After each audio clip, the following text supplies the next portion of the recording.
दौसा से बड़ी खबर है। दिल्ली मुंबई एक्सप्रेसवे पर एक भीषण सड़क हादसा हुआ। सड़क हादसे में 3 लोगों की मौत हो गई है, 3 गंभीर रूप से घायल। कार के आगे अचानक पशु आने से हादसा हुआ और हादसे में पति पत्नी और उनके बेटे की दर्दनाक मौत हो गई। अहमदाबाद से हरिद्वार वो जा रहे थे।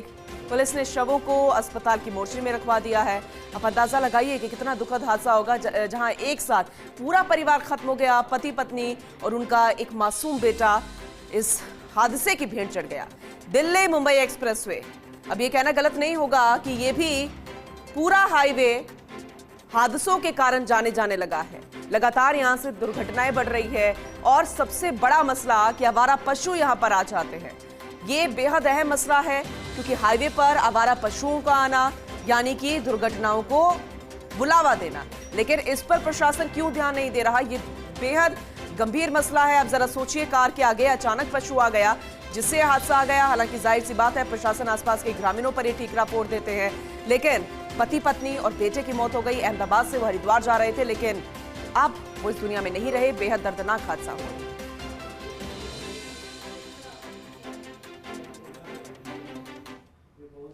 बड़ा गांव दिल्ली बॉम्बे हाईवे एक्सप्रेस पर एक परिवार अहमदाबाद से हरिद्वार जा रहा था।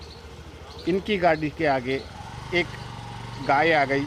उस गाय से टकराकर ये रोड पर साइड में खड़े थे, एक ट्रक आया और इनको कुचल के चले गया। इसमें पति पत्नी और चाचा की मौके पे ही मौत हो गई। जो घायल हुए हैं उनको दौसा रामकिरण जोशी हॉस्पिटल में भर्ती करवाया गया है, जिनका इलाज जारी है। लक्ष्मीकांत, ये कहना गलत नहीं होगा, अब ये हाईवे दुर्घटनाओं के कारण भी जाने लगा है, लेकिन बेहद दुखद ये हादसा हुआ जहां पर एक पूरा परिवार खत्म हो गया। लेकिन एक बार फिर से कारण वही कि आवारा पशु सामने आ गए। लेकिन हाईवे पर पशुओं का आना ये बहुत बड़ा सवाल खड़ा करता है। इस दुर्घटना के बारे में भी बताइए और इस मसले को लेकर कोई गंभीर है यहाँ पर, ये भी बताइएगा। देखिए, बिल्कुल सुबह से ही हम पूरा विजुअल बता रहे हैं और सारी जानकारी दे रहे हैं। जो एक्सप्रेसवे है उस पर हालात बहुत ज्यादा अच्छे नहीं है, क्योंकि ये बहुत फास्ट रोड है और सुरक्षा जो मानक है उनकी कोई भी निर्धारण नहीं है। जिस तरह से ये हादसा हुआ है, एक जानवर के आने से हादसा हुआ है।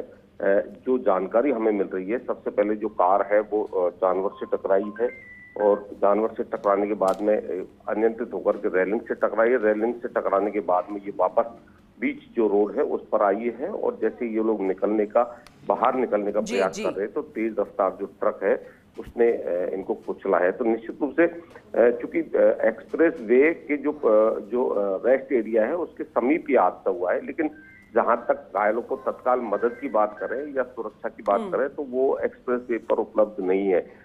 बीते लगभग 1 महीने में लगभग 1 से 1.5 दर्जन लोगों की मौत होना क्योंकि एक्सप्रेस वे पर बहुत बड़े सवाल खड़े करता है। क्योंकि आप याद होगा, सवाई माधोपुर में 6 लोगों की मौत हुई है, आज दौसा में 3 लोगों की मौत हुई है। इससे पहले अलवर डिस्ट्रिक्ट की जो एंट्री है उस पर हादसे हो रहे हैं। तो लगातार जो एक्सप्रेस वे है ये लोगों के लिए असुरक्षित और लक्ष्मीकांत, इसमें मुख्य कारण ये भी कि तुरंत सहायता मुहैया ना होना। हाईवे पर, रोड पर कोई इस तरीके की सहायता मुहैया नहीं होती, इस वजह से भी लोग अपनी जिंदगी खो देते हैं। देखिए, बिल्कुल जो एक्सप्रेस वे पर सबसे पहले तो पुलिस का पहुंचना ही बहुत मुश्किल होता है, क्योंकि कट लगभग 30 से 35 किलोमीटर की दूरी तय करने के बाद में पुलिस को मौके पर पहुंचना पड़ता है। इनके जो हाईवेज की तरफ से जो व्यवस्था है वो नाकाफी है, क्योंकि यदि वो जो घायल या एक्सीडेंट के जो स्पॉट पर पहुंचते हैं उन्हें वक्त लगता है, जबकि आमतौर पर जो सड़क हादसे हैं उनमें पुलिस पहले पहुंचती है, क्योंकि पुलिस के पास में सूचना सबसे पहले आती है। तो निश्चित रूप से जो व्यवस्था है वो उन पर सवाल खड़ा होना लाजमी है, क्योंकि लोगों की जान से खेलना। बहुत सारे बिंदु है जिस पर गौर करना चाहिए प्रशासन को, देखने वाली बात है। फिलहाल बहुत शुक्रिया लक्ष्मीकांत।